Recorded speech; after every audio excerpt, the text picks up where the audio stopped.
using the Sagano is, it will cope with anything, any sort of amount of hair. It seems to be such a strong scissor. The leaf shape type of blade that you've got,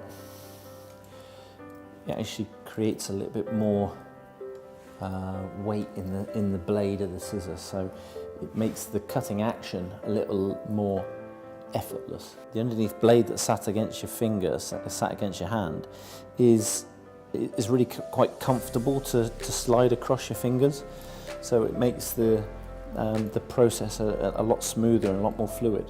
For cutting strong blunt lines with a lot of hair, or layering through with a lot of bulk to the hair, or to even thicken hair back up, then it's a great all-rounder. It's fantastic for that.